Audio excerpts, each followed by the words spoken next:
नमस्कार, आप देख रहे हैं न्यूज 18 इंडिया। आपके साथ मैं हूं सबीना तामंग देशमुख।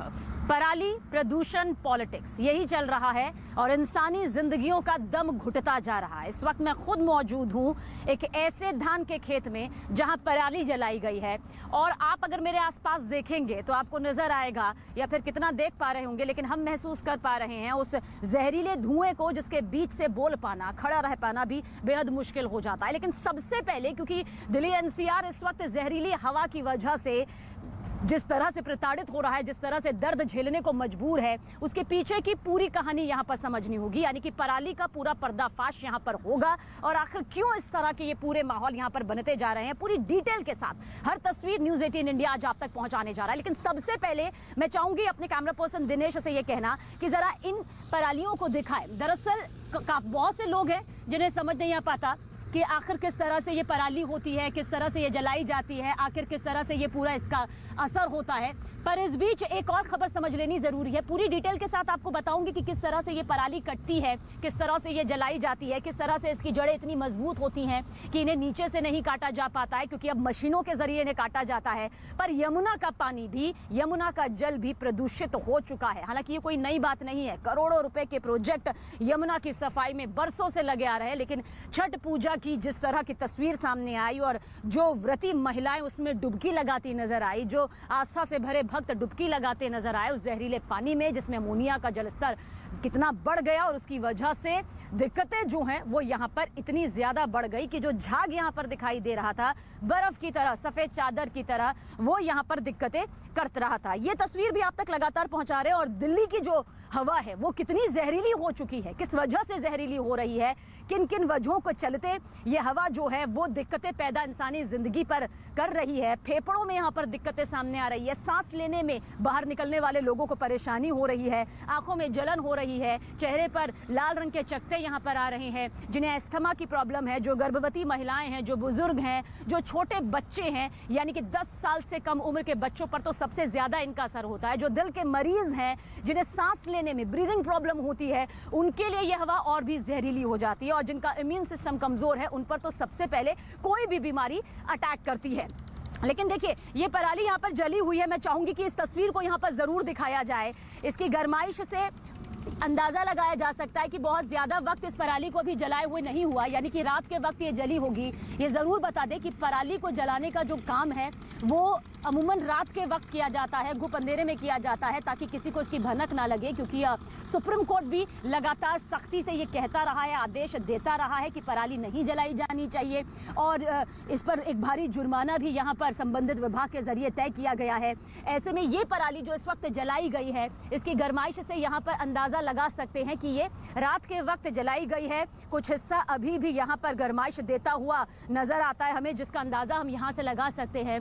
और नीरज, चमन, दो सहयोगी भी हमारे साथ यहाँ पर बने हुए हैं।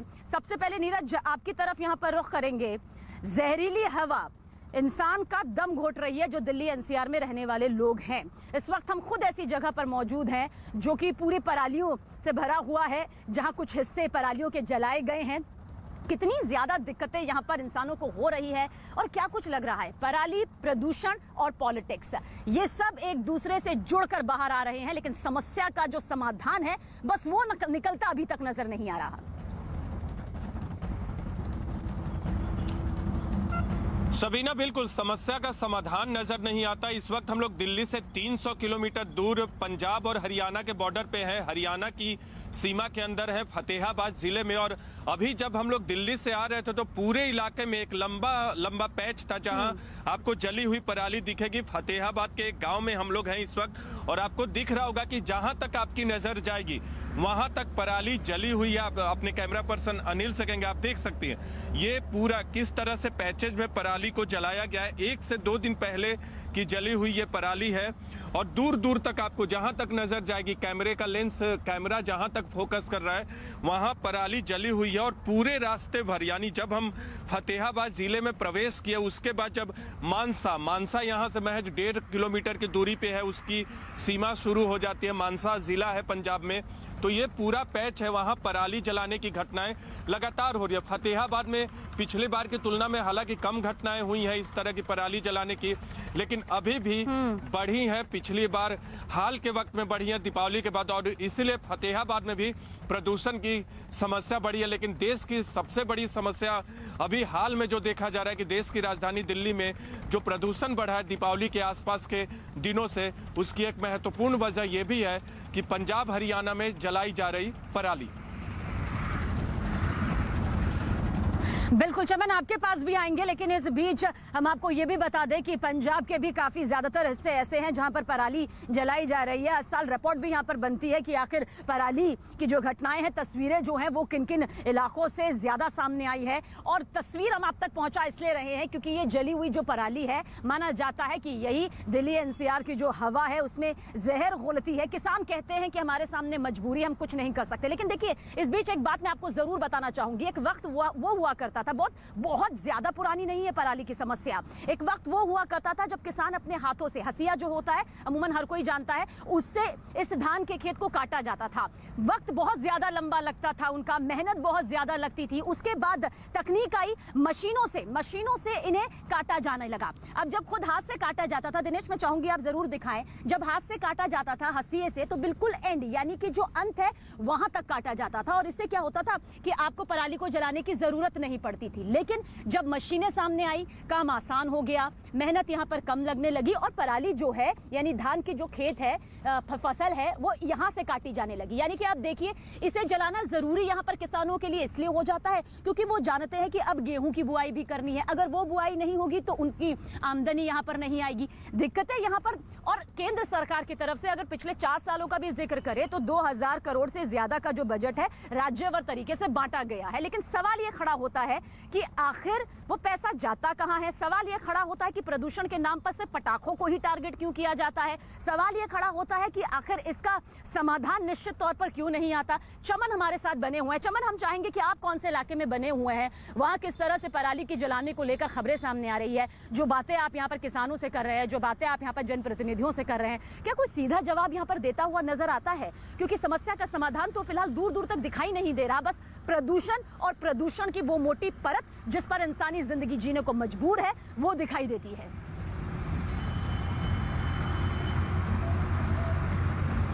जी देखिए, मैं इस वक्त फतेहगढ़ साहब के चुन्नी इलाके में हूँ और आप मेरे पीछे देख सकते हैं कि जो किसानों के द्वारा जो पराली जलाने का जो सिलसिला है वो जारी है। और पिछली रात ही यहाँ पर जो है वो पराली जलाई गई है। और पराली जो धान काटे जाते हैं उसके बाद जो मशीन के जरिए जो धान काटे जाते हैं उसके बाद जो कुछ अवशेष जो हैं वो रह जाते हैं खेत में, तो वो जो किसान जो हैं उन अवशेषों में जो है वो आग लगा देते हैं। आप देख सकते हैं कि जो ये अवशेष हैं, ये आप देख सकते हैं कि कितनी ऊपर तक जो है ये जो है बच जाते हैं। तो इसके बाद जो ये अवशेष बच जाते हैं, तो इसके बाद जो है किसान जो है इन अवशेष को साफ करने के लिए सबसे ईजी जो रास्ता होता है वो पराली को आग लगाने का होता है। तो आप देख सकते हैं कि पूरे खेत में जो है वो आग लगाई जाती है। उसके बाद जो है वो जल्दी से जो है किसान ताकि अगली फसल के लिए जो है वो अपनी तैयारी कर सके, इसीलिए पूरे खेत में जो है आग लगाई जाती है। और आप देख सकते हैं कि देखिए बीच बीच में जो है वो जो है ब्लैक आपको जो है वो नज़र डॉट आएंगे। वो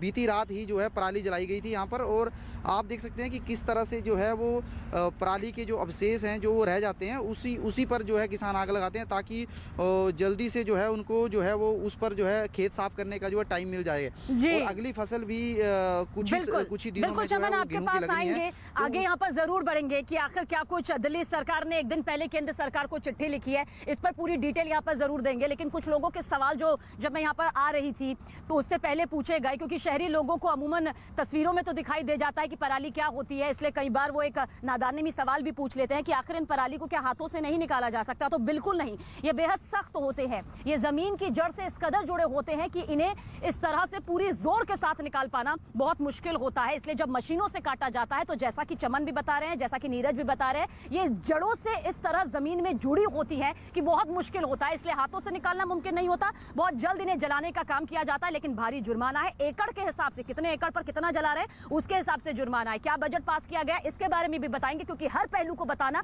और आप लोगों के लिए समझना बेहद जरूरी है। इस बीच ये भी आपको बता दें, जो कि प्रदूषण से जुड़ी यहां पर है, दिल्ली सरकार ने चिट्ठी यहां पर लिखी है केंद्र सरकार को। क्या उस चिट्ठी की डिटेल है मैं आप तक पहुंचा रही हूं। इस चिट्ठी में उन राज्यों के साथ बैठक करवाने की मांग की गई है जिन राज्यों में पराली जलाने की घटनाएं सामने आई हैं, ताकि वहां पराली जिस तरह से जलाई जा रही है उसे लेकर यहां पर चर्चा की जा सके। दिल्ली सरकार में मंत्री गोपाल राय का दावा है, ने दावा किया है कि पंजाब, हरियाणा और यूपी में ये पराली जलाई जा रही है, यानी कि 3 राज्यों का जिक्र उन्होंने इसमें किया है, जिसकी वजह से दिल्ली में प्रदूषण बढ़ रहा है। और साथ ही साथ ऐसे में इन सरकारों को पराली जलाने पर रोक लगानी चाहिए, इसका समाधान निकालना चाहिए।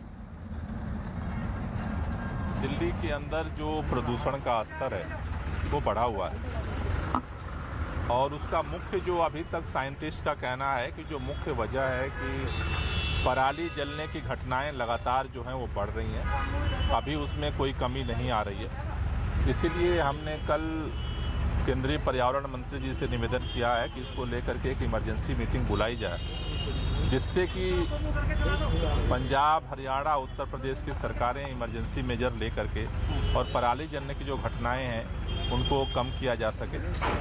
दूसरा, जो दिल्ली के अंदर सरकार के स्तर पे, युद्ध स्तर पे पानी के छिड़काव का काम पूरे दिल्ली के अंदर चल रहा है।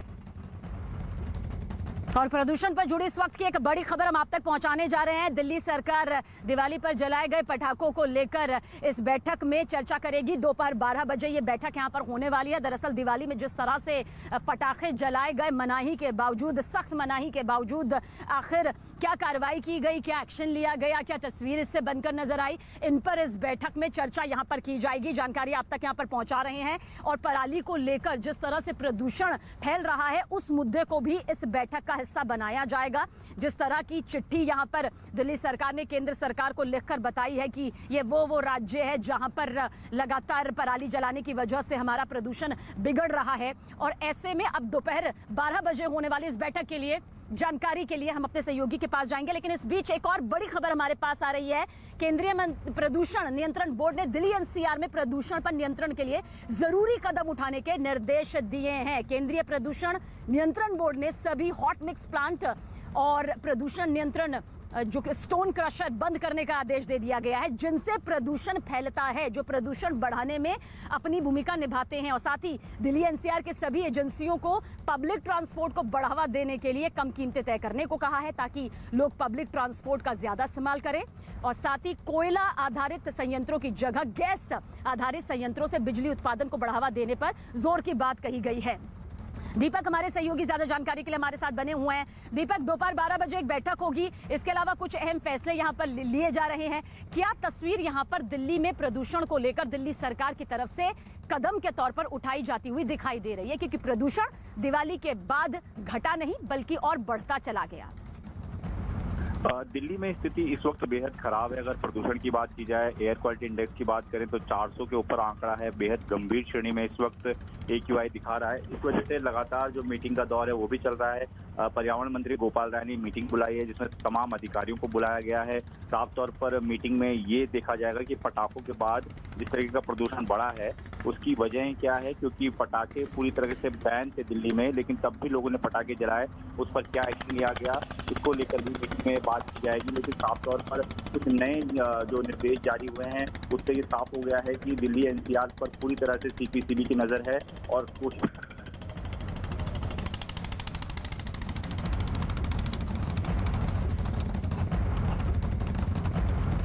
बिल्कुल दीपक, यहाँ पर क्योंकि लगातार ये कहा जा रहा था कि दिल्ली में पटाखों के बाद प्रदूषण बढ़ेगा, इसीलिए इस पर बैन लगाया गया। हालांकि ज्यादा पटाखे नहीं जले, कुछ पटाखे जले, प्रदूषण जरूर बढ़ा, लेकिन वो प्रदूषण छट गया।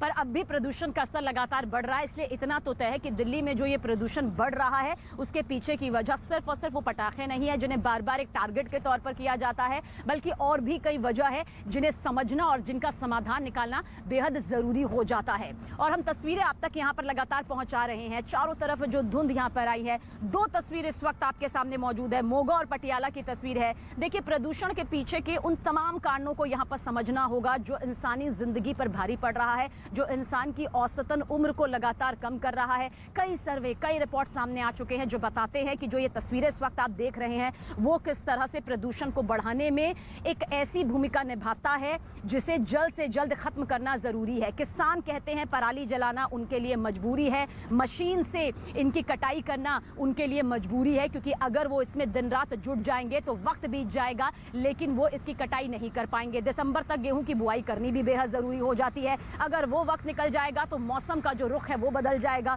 इससे उनकी आमदनी पर फर्क पड़ेगा। पॉलिटिक्स जो है वो यहाँ पर नजर तो आती है लेकिन समाधान के तौर पर नजर नहीं आती है। कोई खुलकर नहीं बोलता है, जानता है कि आने वाले वक्त में विधानसभा चुनाव है, किसानों के खिलाफ किसी ने भी एक शब्द कहा तो इसका खामियाजा नतीजों के तौर पर भुगतना पड़ सकता है। चाहे सत्ता हो, विपक्ष हो, सभी से हमारा ये सवाल है कि इंसानी जिंदगी को कभी भी दांव पर इस तरह से तो लगाया नहीं जा सकता है। ये समस्या जस की तस बरकरार है, हर साल मुद्दा तो उठता है लेकिन इस मुद्दे का समाधान नजर नहीं आता है। तो पटियाला और दिल्ली से हमारे सामने ये तस्वीरें इस वक्त मौजूद है। दिल्ली एयरपोर्ट की ये तस्वीर इस वक्त आप देखिए और इन तस्वीरों के जरिए खुद ही अंदाजा लगाइए कि क्या हालात यहाँ पर बने हुए हैं। धुंध की वो चादर नजर आती है, वो भी इस वक्त जबकि 9:15 बज चुके हैं और अभी और रहेगी। अगर सुबह की और तस्वीरें दिखाते तो देखने में ये भले ही आपको कोहरा लगता हो लेकिन वो जहरीली हवा है जिसके महीन कण जब हमारे फेफड़ों पर जाते हैं, जब बुजुर्गों के फेफड़ों पर जाते हैं तो किस तरह से उनकी सेहत पर असर डालते हैं। वो गर्भवती महिलाएं, वो दिल के मरीज, वो हार्ट पेशेंट जिन्हें कहा जाता है कि सुबह बाहर जाइए, टहलिए और शुद्ध हवा को लीजिए। अब दूर दूर तक दिल्ली वालों को, दिल्ली एनसीआर वालों को शुद्ध हवा नसीब नहीं हो रही है जिसकी वजह से वो कमरे में बंद हो गए हैं। और अब तो कई बार ये भी तस्वीरें सामने आती है जहां घर बैठे बैठे लोग अगर अपनी खिड़की का दरवाजा खोलते हैं या फिर बाहर छत पर घूमने के लिए निकलते हैं, अपने बालकनी तक भी निकलते हैं तो भी उन्हें एलर्जी महसूस होने लगती है, उन्हें सांस लेने में दिक्कत महसूस होने लगती है। बहुत बारीकी से ये समझना यहाँ पर होगा कि अगर पराली जलाने की वजह से इस तरह से हवा जहरीली हो रही है, यमुना में देखिए किस तरह से प्रदूषण का स्तर बढ़ चुका है। ये तमाम वो तस्वीरें हैं जिन्हें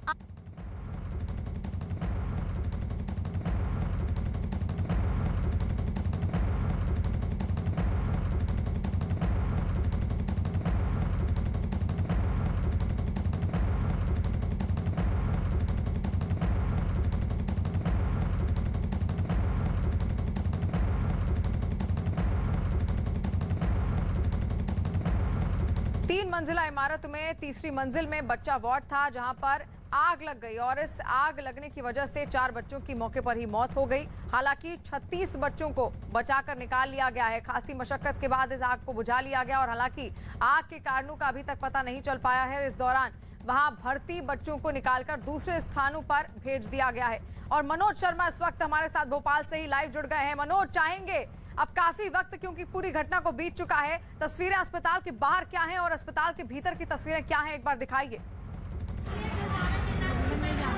अस्पताल के अंदर जाने की इजाज़त तो अब नहीं दी जा रही है लेकिन जो कमला नेहरू चिकित्सालय है, मैं कैमरामैन से कहूँगा कि वो दिखाएं किस तरह से छावनी में तब्दील फिलहाल कर दिया गया है और यहाँ पर बड़ी तादाद में पुलिस ने सुरक्षा के इंतजाम किए हैं। क्योंकि मैं दिखाना चाहूँगा उन पेरेंट्स को, ये देखिए ये सामने जो खड़े हुए हैं वो माएँ खड़ी हुई हैं जो अपने बच्चे के पता पूछ रही हैं। वो पूछ रही हैं कि हमारा बच्चा कहाँ है, क्योंकि उनको जो बच्चा दिखाया जा रहा है उस बच्चे के बारे में उनका कहना है कि वो मेरा बच्चा नहीं है। तो मैं इन माओं से बातचीत करके जानने की कि आप तो अंदर जाके अभी अपने बच्चे का पता लेकर आई ना? हाँ, हमारा बच्चा जिंदा है और हमें दिया नहीं जा रहा है। देखिए पर उसके ऊपर किसी और के नाम की चिट लगी है, किसी और नाम की चिट लगी है तो वो माँ कहेगी वो उनका बच्चा है। हाँ, और वो माँ उसकी दादी कह रही है हमारे बच्चे की चिट गुम गई थी तो हमने तुरंत चिट बनवा के लगवाई। वो खुद मुँह से बता रहे हमारे बच्चे की, हमारा बच्चा है वो हमने पहचाना है। सरकार कह रही है सिर्फ 4 बच्चों की मौत हुई और सरकार ने लिस्ट दी है।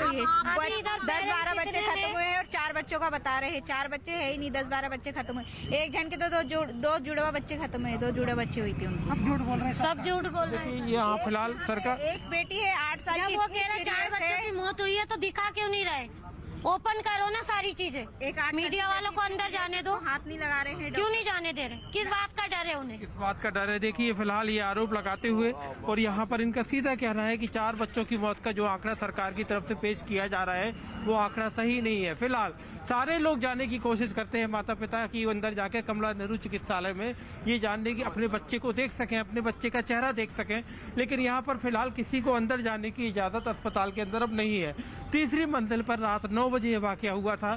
सरकार की तरफ से जांच के आदेश दिए गए हैं। शॉर्ट सर्किट को वजह बताई जा रही है। 9 बजे ये हादसा हो गया था, लेकिन उसके बाद भी देखिए किस तरीके से अस्पताल के बाहर जो परिजन है वो रो रहे हैं, बिलख रहे हैं।